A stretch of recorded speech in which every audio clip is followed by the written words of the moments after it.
Eastman Kodak is reportedly preparing to file for bankruptcy protection from its... Atari has filed for Chapter 11 bankruptcy protection. The collapse of cryptocurrency exchange FTX has rattled the crypto world. Today, corporate America changed forever. Enron filed for bankruptcy December 2nd. In this country, more big problems for Pan Am. Today, the airline filed for bankruptcy. NBC's... به اولین قسمت سری برنامه‌های کد ورشکستگی خوش آمدید. در این سری برنامه‌ها می‌خواهیم نگاهی عمیق‌تر به برخی از جالب‌ترین ورشکستگی‌های شرکت‌ها در تاریخ بیندازیم. در قسمت اول به اوایل دهه 90 میلادی خواهیم رفت. در آن زمان بزرگترین خط هوایی بین‌المللی جهان که تبدیل به یک برند نمادین جهانی شده بود، ورشکسته شد. Pan American World Airways. در سال 1927 دو سرهنگ نیروی هوایی یک سرویس پستی کوچک به نام Pan American Airways را تشکیل دادند. پس از جمع‌آوری سرمایه کافی و کسب مجوز فرود و قراردادهای پست ایالات متحده، اولین پرواز تاریخی آنها از کی‌وست فلوریدا به هاوانا کوبا، اولین پرواز بین‌المللی از پیش برنامه‌ریزی شده آمریکا شد.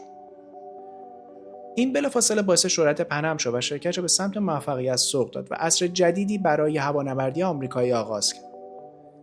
پس از برخی تغییرات داخلی در شرکت، خوان تریپ که فردی آینده‌نگر و سرشار از ایده‌های خوب بود، سرپرستی شرکت را به عهده گرفت و در اولین اقدام شروع به انتصاب خلبانان برای شناسایی مسیرهای هوایی در کارائیب کرد که این اساس تمام مسیرهای هوایی شد.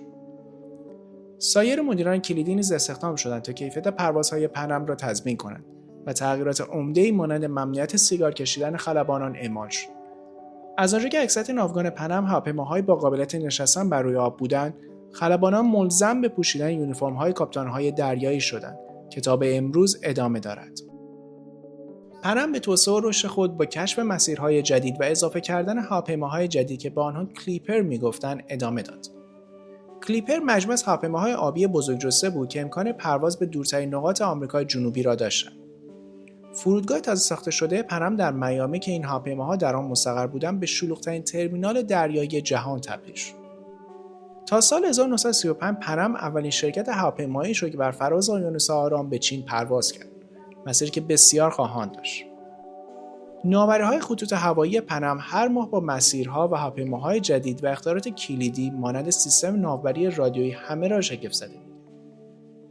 پنم همچنین خدمات جوی دوربرد و هواپیماهای جدید با پروانه‌های کارآمدتر را توسعه داد و جهش‌های بزرگی در صنعت داشت. از جمله اولین خطوط هوایی آمریکایی بود که سیستم‌های کنترل ترافیک هوایی از فرودگاه به هواپیما را برقرار کرد. اما شاید قابل توجه‌ترین نکته این بود که پنم اولین خط هوایی بود که دور دنیا پرواز کرد. بعد از جنگ جهانی دوم، رقابت با ظهور خطوط هوایی جدید مانند TWA و یونایتد به شدت افزایش یافت.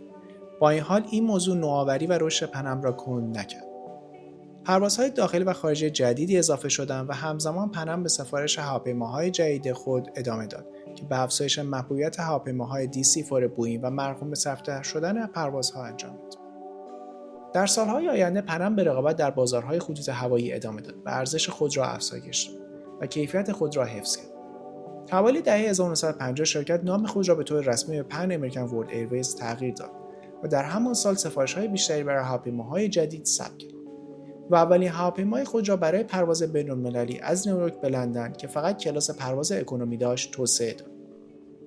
تا سال 1955 بوئینگ در حال توسعه نوع جدیدی از هواپیماها بود و پنم برای خرید 20 عدد از آنها قرارداد امضا کرد و در اکتبر 1958 پنم نخستین شرکت هواپیمایی شد که با هواپیماهای آمریکایی دارای موتور جت پرواز کرد. این زمان بود که پن امریکن ایرویز شاهد نوآوری و رشد چشمگیری شد. در سال 1960 پنم با یک شرکت ساخت و ساز قراردادی به ارزش 115 میلیون دلار برای یک ساختمان اداری جدید در میدتاون منهتن امضا کرد. این دفتر جدید شرکت با لوگوی عظیم پنم در بالای ساختمان تبدیل به نمادی در شهر نیویورک شد و نشان دهنده عظمت پن امریکا. با این حال شرکت دست از نوآوری بر نداشت. در حالی که کنکورد در اروپا در حال توسعه بود، بوئینگ هم در آمریکا تلاش به تولید جت‌های موافق صوت کرد که پن امریکن به شدت به آنها علاقه‌مند. این پروژه توسط بوئینگ به دلیل مسائل مالی و برای توسعه یک نوع هواپیمای پنپیکر جدید متوقف شد. یکی از دلایل توسعه و ساخت این هواپیمای پنپیکر درخواست شرکت پنم برای یک هواپیمای بزرگجثه با توانایی حمل تعداد بالایی مسافر و بار بود به همین دلیل حتی پیش از تکمیل ساخت تعداد بسیار زیادی از آن را به بوئینگ سفارش شد. سرانجام در 22 ژانویه 1970 بوئینگ 747 برای اولین بار پرواز تجاری خود را با اسم پنم انجام داد. در اینجا بود که پنم واقعا به اوج خود رسید، با شعار جدید خود با تجربه ترین خط هوایی در جهان. و واقعا هم همینطور بود. در یک سال این خطوط هوایی بیش از 7 میلیون مسافر را جابجا کرد و اندازه ناوگان آن بیش از 150 هواپیما بود که به 86 کشور پرواز میکرد. این نقطه کلیدی در هوانوردی آمریکایی و پنم بود. پنم خط هوایی بین‌المللی بود که به یک برند نمادین تبدیل شد، نه تنها در ایالات متحده بلکه در سراسر جهان. در اوج شرکت پن امریکن ورلد ایرویز یک شرکت میلیارد دلاری بود و واقعا به نظر میرسه که هیچ چیزی نمیتواند این خطوط هوایی عظیم را متوقف کند. در سال 1973 بحران نفت ایالات متحده اتفاق افتاد. در واقع تامین نفت برای ایالات متحده دشوار بود و به دلیل تقاضای به‌شدت بیشتر از عرضه قیمت‌ها به طرز چشمگیری افزایش یافت. این برای مصرف کنندگان مشکل ساز بود، زیرا سوخت در کمبود شدید و بسیار گران بود. اما شرکت‌هایی که به سوخت‌های فسیلی وابسته بودند به شدت تحت تاثیر قرار گرفتند. قیمت سوخت جت برآورد می‌شد که 4 برابر خواهد شد که به معنی افزایش شدید هزینه‌های عملیاتی برای فقط یک پرواز بود. این قطعا برای هر خط هوایی در آن زمان یک مشکل بود، اما برای پنم یک کابوس بود.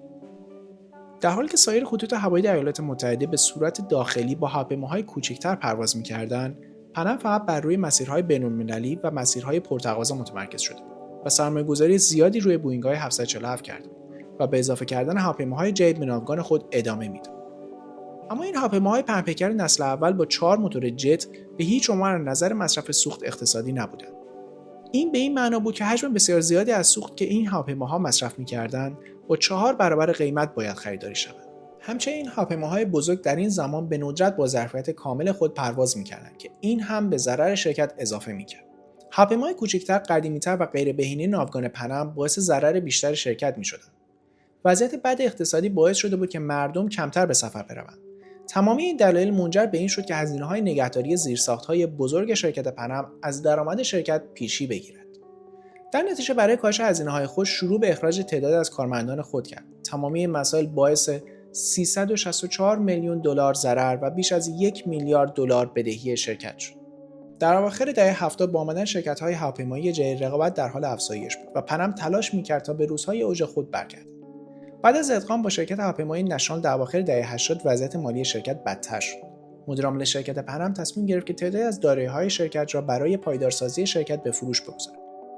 پنم ساختمان مرکزی خود در منحتن نیویورک را به متروپولیتن لایف به ارزش 400 میلیون دلار فروخت. همچنین شرکت هتل‌های زنجیره‌ای خود به اسم اینترکانتیننتال را نیز واگذار کرد. با وجود تمام اینها وضعیت مالی پنم به اندازه‌ای که مدیرعامل شرکت امیدوار بود بهبود پیدا نکرد.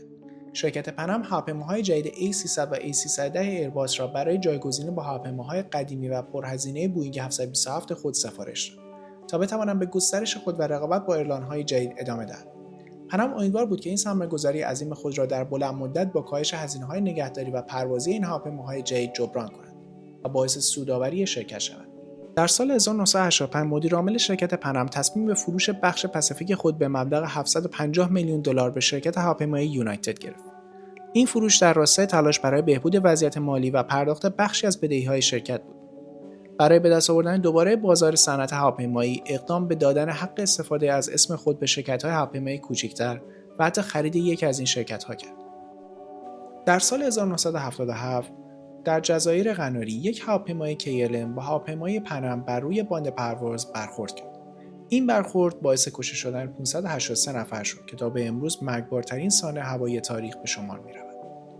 در دسامبر 1988 پرواز شماره 103 پنم در ارتفاع 31000 پایی بر فراز شهر لاکربی اسکاتلند در حال پرواز بود که یک بمب جاسازی شده در چمدانی در قسمت جلویی هواپیما منفجر شد. بر اثر این انفجار هواپیما تکه تکه شد و قطعات آن بر سر شهر سقوط کرد. در این حادثه 259 مسافر و 11 نفر بر روی زمین جان خود را از دست دادند. این اولین باری نبود که پنم درگیر یک حادثه بزرگ میشد، اما مقصر شناخته شدن پنم در این انفجار ضربه سنگینی به شرکت وارد کرد. تا جایی که پس از آن پنم به دنبال خریدار و یا شرکتی برای ادغام شدن با آن بود تا بتواند از این وضعیت بد مالی و بدهی‌های خود فرار کند. در نهایت با شروع جنگ خلیج فارس در سال 1990 پنم ضربه نهایی را دریافت کرد. مردم دیگر تمایلی به پروازهای بین‌المللی نداشتند و شرکت که بیشتر بر مسیرهای بین‌المللی تمرکز داشت با ضررهای مالی شدیدی مواجه شد. برای جلوگیری از ضرر مالی بیشتر، شرکت تمام هزینه‌های غیرضروری خود را حذف کرد. ضرر مالی به حدی شد که دیگر توانایی ادامه دادن نداشت و سرانجام اتفاقی که همه پیش‌بینی‌اش را می‌کردند رخ داد. در تاریخ 8 ژانویه سال 1991 پنم به طور رسمی اعلام ورشکستگی کرد. بعد از تمام اتفاقاتی که رخ داد، پنم شانس سودآوری مجدد را نداشت. وضعیت پنم به حدی بد بود که در ماه‌های آخر تا روزی 3 میلیون دلار ضرر می‌کرد. در همین دوران شرکت دلتا ایرلاینز اقدام به خرید بخش بزرگی از دارایی‌های سودآور پنم کرد که حدود 416 میلیون دلار ارزش داشت. این خرید منجر به تحت کنترل گرفتن 45% شرکت پنم شد. شرکت پنم در راستای سودآوری مجدد قصد داشت تا در مقیاس کوچکتر تنها با 60 هواپیما از مرکز فعالیت خود یعنی شهر میامی به کار خود ادامه دهد. اما متاسفانه با وجود تمام این تلاش‌ها ضررهای شرکت ادامه داشت و دلتا به عنوان سهامدار عمده پنم تصمیم گرفت تا به فعالیت‌های پنم پایان دهد. سرانجام در تاریخ 4 دسامبر 1991 پن امریکن ورلد ایرویز پس از 64 سال به تمام فعالیت‌های خود برای همیشه پایان داد. توسط دهه 90 تمام دارایی‌های شرکت به فروش رسید، از جمله با ارزش‌ترین دارایی آن یعنی اسم و لوگوی شرکت. اسم و لوگوی شرکت چندین بار برای چند ایرلاین کوچک استفاده شده است که هیچ کدام از آنها هم امروز وجود ندارد. با این حال نام پنم تحت عنوان پن امریکن ریلویز زنده است و تا به امروز به فعالیت خود ادامه می‌دهد. هر ضربه مالی که به پنم وارد می‌شد، شرکت رو بیشتر و بیشتر به سمت بدهی و مشکلات سوق داد. در حالی که این شرکت همچنان به ارائه خدمات با کیفیت ادامه می‌داد، خدماتی که همیشه برای آن مشهور بود. هرچند شرکت دیگر وجود ندارد، اما پنم هرگز فراموش نخواهد شد. پنم فقط یک شرکت هواپیمایی نبود، بخشی از تاریخ بود. یادش هنوز در آسمان هوانوردی زنده است. اگر از این ویدیو لذت بردید، لایک کنید، نظر بدید و کانال رو سابسکرایب کنید تا داستان‌های بیشتری از برندهای بزرگ رو با هم مرور کنیم. تا ویدیو بعدی، بدرود.